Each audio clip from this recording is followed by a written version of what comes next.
दादाजी उस इंसल्ट को याद करके रोते रहे और उसी दुख में हवन के समय उनको हार्ट अटैक आ गया।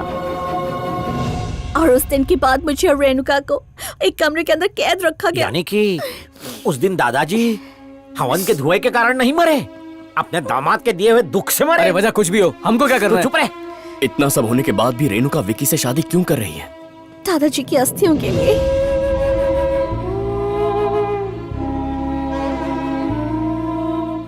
RIP रिप એટલે કે रेस्ट इन पीस। गुरुजी बहुत अच्छे थे, मैं उन्हें सच्चे मन से श्रद्धांजलि देता हूँ। दादाजी चाहते थे कि उनकी अस्थियां काशी में विसर्जित हों। ये उनकी अंतिम इच्छा थी, तभी उनकी आत्मा को शांति मिलेगी। बकुड़ा, परी की जान तोते में कैद वाली कहानी सुनी है? वैसे ही इस परी की जान इसमें कैद है। राजा कैच।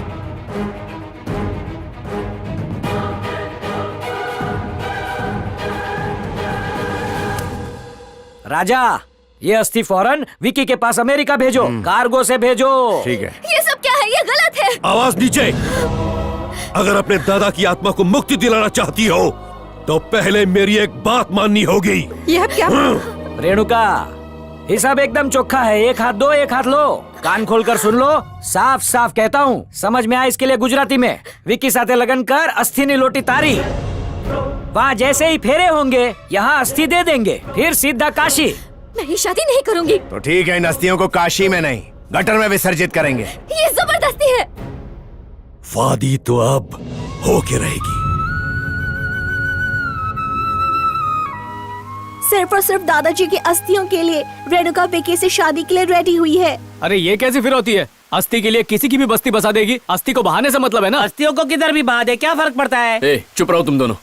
हमारे लिए वो सिर्फ अस्थियां हो सकती हैं, पर रेणुका के लिए वो दादाजी की आखिरी ख्वाहिश है, और उस ख्वाहिश के लिए वो अपनी इच्छाओं का गला घोटने के लिए भी तैयार है। ये बात रेणुका की अच्छाई दिखाती है। पर ये विकी अच्छा आदमी नहीं है। मुझे इस बात का डर है कि शादी होने के बाद वो रेणुका को मार देगा। मेरे जिंदा रहते ऐसा कभी नहीं होगा। आज से रेणुका की सुरक्षा मेरी जिम्मेदारी। सुरक्षा की बात ऐसे कर रहा है जैसे LIC एजेंट है। वहाँ हमारी मौत इंडिया से अमेरिका के लिए उड़ान भर चुकी है।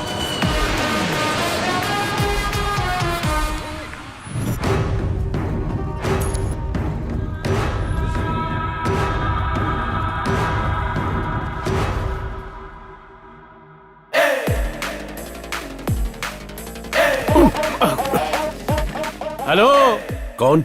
एयर होस्टेस के सामने धक्का मार रहा है, सॉरी तो बोल के जाना। ए, इंडिया में तुम लोग पंडित का काम करते हो ना? नहीं सर, नाई का काम करते हैं। What? आपके बाल काट दूं क्या? सर आपका सामान जा रहा है। मेरा सूटकेस, मेरा पासपोर्ट। मरने वाले को पासपोर्ट की क्या जरूरत है? ऊपर एंट्री फ्री है। इंडिया से तुम्हें मारने का मुहूर्त निकलवा के आया हूँ। पहले अपनी भाषा साफ कर। कोई सा को फा बोलता है क्या? फुदर जा, चल उधर जा।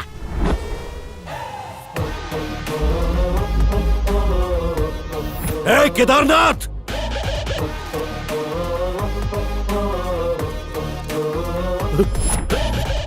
I will kill you. Hey, leave me. Hey, leave me. Hey, जान ले लूंगा तेरी, छोड़ूंगा नहीं तुझे। देख लेंगे। छोड़ो मुझे। Thank you. मेरी शादी में तुम्हें जरूर आना है। ओके। यप। हाँ। एक एक करके आपकी शादी की सारी तैयारियां कर ली। गुड। देखिए, अपने इस चेले की एक खास खूबी बतानी थी। मुझे लज्जा और मुझे नहीं आ रही है, मुझे बोलने दे। दूल्हे राजा, इसने जिस किसी जोड़े के कपड़े अपने हाथों से सिले हैं, उनकी शादीशुदा जिंदगी में झगड़े लफड़े कभी नहीं हुए हैं। Okay. इसमें मेरा कमीशन नहीं है, लेकिन आप अपनी शादी का जोड़ा इसी से सिलवाएं। ओके। विद्या, कौन बुलाया मुझे? दुल्हन के सारे जोड़े केदारनाथ ही तैयार करेगा, और वो बॉडी का नाप भी लेगा। हाँ, मेरी बॉडी का नाप? अरे तेरा नहीं रे मोटी, मैं रेणुका की बात कर रहा हूँ। ओह, हे पंडित जी, आइए मेरे पीछे पीछे आइए।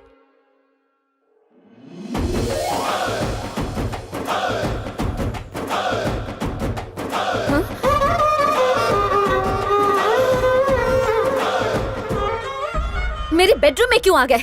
विक्की ने देखा तो मार देगा। उस विक्की ने भेजा है तुम्हारे पास इस पंडित को। क्या? उसने कहा इस पंडित का हाथ बहुत लकी है, इसलिए यही तुम्हारा मेजरमेंट लेगा और तो और तुम्हारी शादी की ड्रेस भी यही बनाएगा। पंडित जी मैं बस डन हो जाती हूँ, तुम अपना काम कर लो। मेजरमेंट लेना रेणुका समझा करो।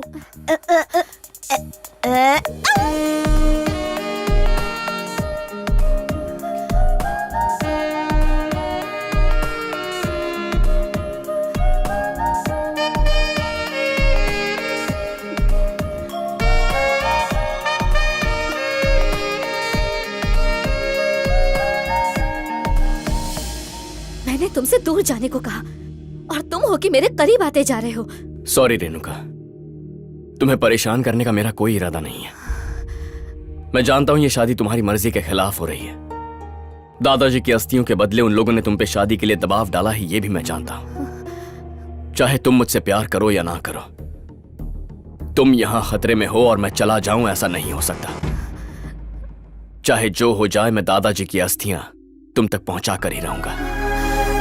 फिर वो अस्थियां काशी में विसर्जित करके मैं चला जाऊंगा, तुम्हें कभी नहीं मिलूंगा।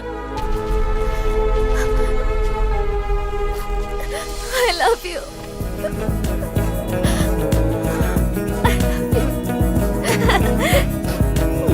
मैं बाहर वेट कर रही हूँ।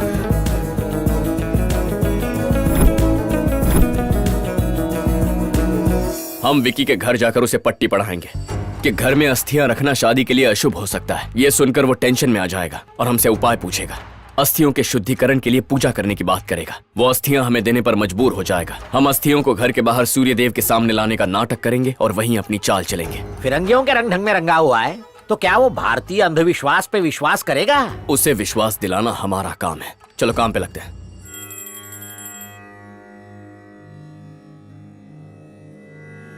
दूल्हे राजा, आपकी शादी में कोई विघ्न ना आए इसलिए माइनर पूजा रखी थी। आरती लीजिए। अबे ओ पंडित, ओहो, अनर्थ हो गया। मंगलसूत्र पहनाने वाला हाथ तो जल गया, यानी इस घर में कुछ तो अशुभ है। वैसे तो यहाँ रहने वाले सारे लोग मनहूस हैं, लेकिन ये उनसे भी बड़ी पनौती है। उस दिन सगाई के वक्त लड़की बेहोश हो गई थी, आज लड़के का हाथ जल गया है। इसके पीछे कोई राज है, आप ही हल बताइए गुरुजी। इसे पकड़ो, गिराना मत वरना भाग्य जल जाएगा। अशुभाय नमः, ब्लैक मैजिकाय नमः, नमः नमः, देशी टोटकाय नमः।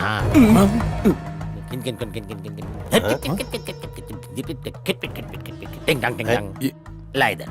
ब्लैक मैजिक, इस घर में कोई पापी शक्ति है। क्या घर में कोई बहुत बड़ा झोल है, आई मीन दोष है। दोष है?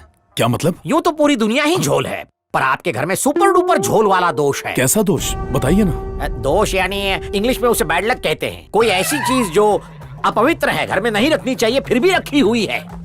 बुढ़े की अस्थियां यही हैं। पंडित जी, रेणुका के दादा की अस्थियां यही रखी है तिजोरी के अंदर, उससे प्रॉब्लम है क्या? अस्थियां? केदारी जरा पकड़ी से। वो क्या चूरन का डब्बा है जो घर में रखा हुआ है? पेट में गुड़गुड़ हुई, 2 चुटकी खा लिया।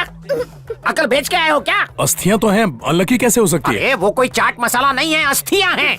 खाने पर नमक की तरह छिड़क कर खाएगा क्या? शादी भूल जा, ये शादी अब मेरा बाप भी नहीं करा सकता। हित की है। अगर अस्थियां निकाल दे तो सब ठीक हो जाएगा? एक लपड़ मारो क्या खींच के? अगर अस्थियों को पड़ोसी के पास रख दो तो? पड़ोसी के बाप की अस्थियां हैं? ना घर में रख सकते हैं ना बाहर, तो फिर कहाँ रखेंगे? तुम दोनों ही दिमाग से पैदल, खट्टू निखट्टू टट्टू हो। तुम्हारा बेड़ा गर्क निश्चित है। जब बेड़ा गर्क हो रहा है तो घर में ही रहने दो। फिर से मूर्खता, तेरा सर्वनाश होगा। 70 साल के बूढ़े की अस्थियां है वो। सो गया तेरा नसीब। 70 साल लगेंगे दोष जाने को, फिर कर लेना 70 साल बाद शादी। जाओ उन्हें शमशान में रख के आओ। जो हमारे लिए कोहिनूर के हीरे जैसी कीमती है। डोली की जगह अर्थी उठानी है, शुद्धिकरण करना होगा, दक्षिणा डबल वरना भाड़ में जाओ। पैसे की परवाह नहीं है, आप हल बताइए। पहले अस्थियां घर के बाहर निकालो, फिर बताऊं।